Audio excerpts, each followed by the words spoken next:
paint. I like these thicker ones when I'm doing more of a painter's type painting.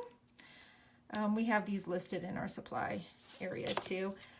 They're a little bit more expensive, but they last a really long time because they're really thick. Like you really don't need a lot. I don't put a lot on. You can always get more. And then I also, if you see me dribbling anything, I have a little thing of water here, and I've actually added a little bit. You can buy stuff called like Flow Aid. It's supposed to help. You can use water with most acrylics because they're water-based, but if you use too much water, you can start to mess up the paint. So you use like a couple drops and fill up the whole container. So that's what I have over there. So if you see me adding a couple drips, I just add it right around my colors because these are a lot thicker than, you know, this kind of style of paint is already pretty thin. These are a lot thicker. So I'm gonna go ahead and get started. So as you guys are coming in, feel free to say hi, where you're from. I see somebody from Michigan. I can't see the name anymore. Hi Teresa, hi Deb. So we're gonna start, and I'm gonna do a little bit of an adjustment. I don't like I used a different blue to make my sky blue. I kind of wish it would have matched the lighter blue at the bottom. So that's what I'm gonna do on this one. So I'm just gonna take and pull some of my blue. See, I've got that water in there to thin it out, and just pull some of my white. Pull more of my white. I want a nice light sky here. I'm just gonna mix it right here. I love using jar lids for mixing my paints. I never throw one away. Nobody in my family throws them away. They know better. And they look kind of cool when they stay on there, but I keep like my warm colors and my cool colors separate. There we go. I want a little bit lighter. Maybe snowy and cool, but it doesn't mean it's not a beautiful day. All right, so we've got a good color there that we're gonna use. I'm just gonna start in the sky here and just kind of lay down my sky blue here. And I think a lot of times people have issues with their paint sticking to their rocks. Different rocks, there's so many different styles of rocks. The finish on them, the more pebble like style rocks, they'll be called something pebbles, beach pebbles. Sometimes they're a little bit smoother, so your paint doesn't always stick as well. Those are the ones I like to use my Posca pens on a lot. But if you're going to do a more of a painting style, you almost want to have a little bit of a porousness that will kind of soak in a little bit of that paint. So I've got my sky. You never want to press too hard because you can end up pulling your paint back up off the rock. I'm just going to use the rest of my paint down here on the bottom, just so I'm not wasting a bunch of paint. And then as you can see here on the corner, I kind of just a couple more times on my paper. I'm just working on a piece of paper here. So I gotta let this dry a little bit. Like I said, there's gonna be some dry times here. And I ended up taking more of my white than I thought I was going to. So I'm just gonna, the tiniest little, we don't need a lot for my clouds there in the corner. I'll let this blue dry a little bit.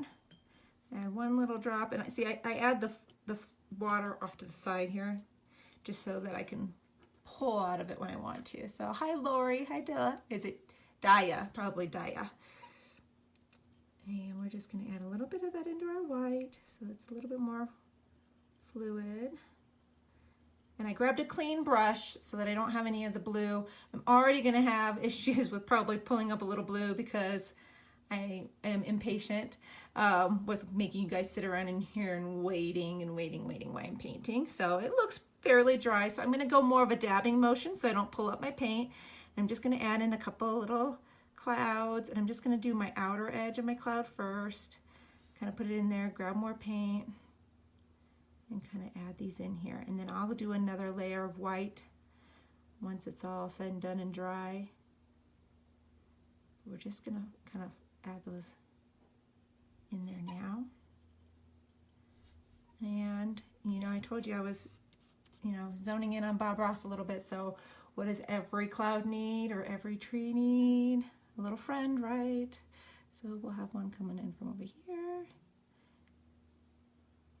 If you guys don't know who I'm talking about, I think he's on Netflix now. Bob Ross is he works with oil paints, so these are always going to work a little bit differently than what he used to use. Because he used oil paints. See, a little bit of that blue pulled in, but we'll fix that a little bit later. So I'm just going to wipe the excess off here. And I've got one more brush that I'm using today. I'm not using necessarily different brushes for different sizes, just so I don't have to clean out my brush 1,000 times. And when you clean out your brush, sometimes you leave moisture in there, and then you don't have your consistency of your paint you think you're going to have. So I'm just going to go straight into my darker blue here. I think this is the blue I don't understand the name of, guys.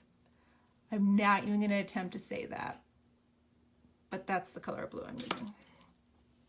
And then you're going to decide where your mountain's going to live, okay? So you kind of just give yourself a line this way for the peak. Make sure I'm in screen here. And then we're just going to pull that mountain down like so. And get a little bit more paint on here. And just like the clouds, we're going to give a little friendly mountain there on that side, and then we're just going to go back on this side and kind of pull it down. Now my rock isn't super smooth, so it's going to naturally give some lumps and bumps to my mountain, so you just kind of go in there, get your brush, wiggle it into those little holes. You don't want any of the other color showing through that much. And once you've got the outer, you're mostly looking for your outside edge here of your mountain, and that's what's going to give you your shape. We're going to use some other coloring in here anyways, so you don't have to be crazy about filling it in, but we are just going to take and pull that paint down. Also, that will thin it out so we can go back with our next color a little sooner. There we go. So we've got our mountain shape. Now, if you're totally uncomfortable with trying to do shading and things like this, you could darken this out and that could be your mountain rock, honestly. I mean, it's a nice little silhouette style rock.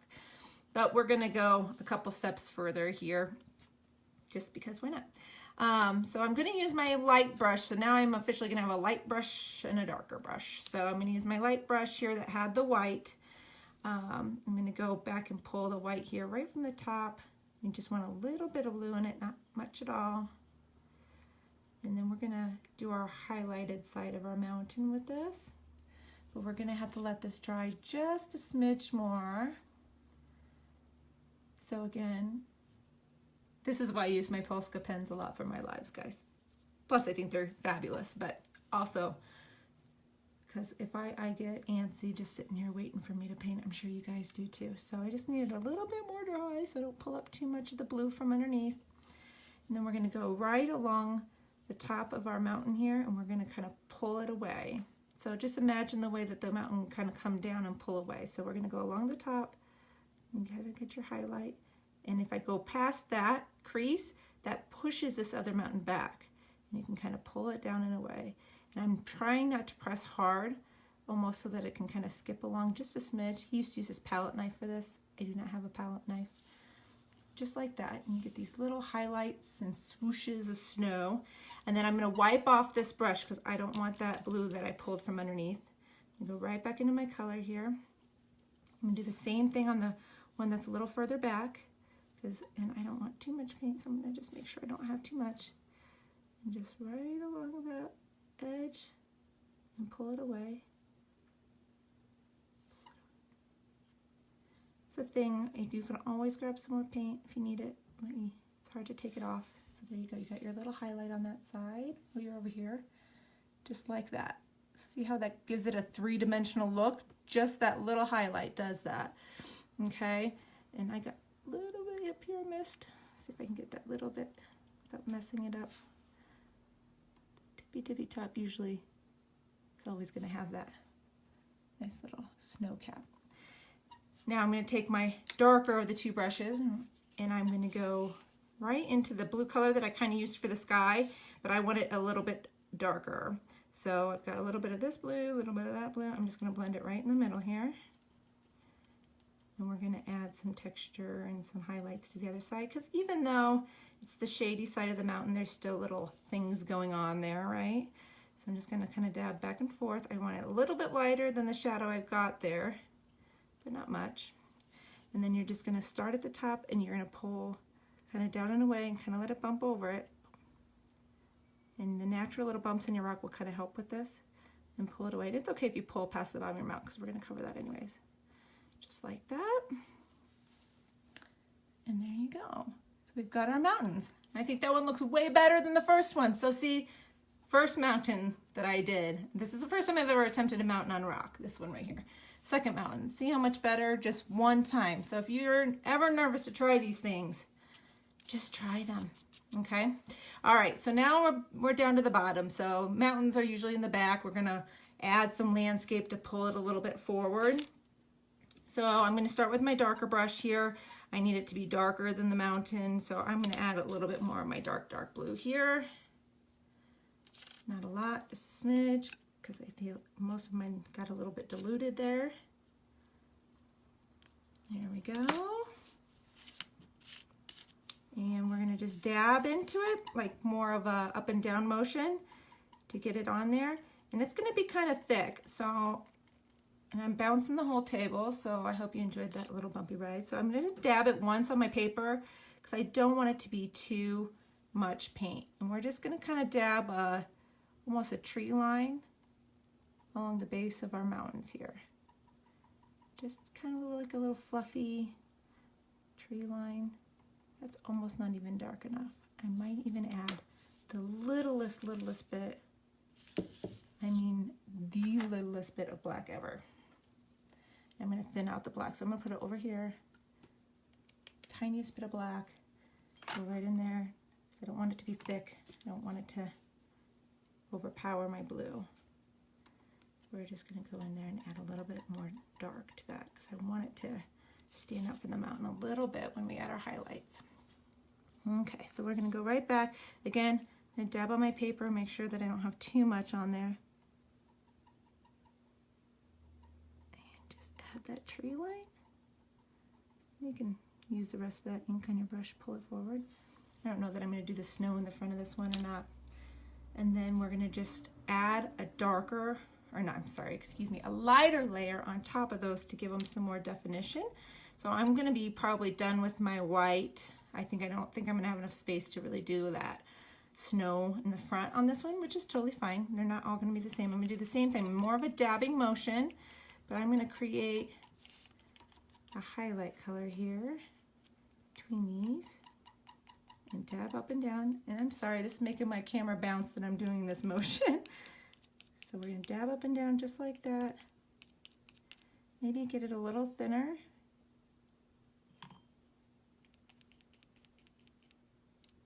That's too thin. You don't want that. There we go. And then I'm just gonna dab, and I'm gonna envision the right-hand side. So, because we have the light snow over here, so our sun source is over here, right? So if you're going to create little highlights, you can kind of do the tip tops of the tree and then kind of around to the right and create these little highlights, and it'll kind of give some definition to your greenery here. It's just little things. I'm actually going to dab into that area there. Little things that kind of make your things pop off the back a little bit, just like those little tiny highlights. And you'll pull some of that dark up from underneath too. And now I'm going to do a second layer a little bit closer, just to get us to the bottom of the rock. I want it a little bit lighter than that background now. And then we're just gonna add in another just little layer of trees there. Just a tiny little layer of bushes. Same thing, add a couple little highlights here and there. There we go. And that's that. And I dirtied up my white brush. I think what I'm gonna do, I probably have another brush on here. We'll go ahead and fix it. I was gonna say I'll fix it when you guys aren't on. I picked this rock because it's a triangle. So when it stands, it actually stands like a mountain almost. That's the other ones like that too. But I like this blue a lot better for the sky. The whole color palette looks better to me. I'm gonna grab a dry brush over here and add another layer to our clouds here. Just kind of the top of your clouds are usually nice and white. The bottom can have some shadows in it.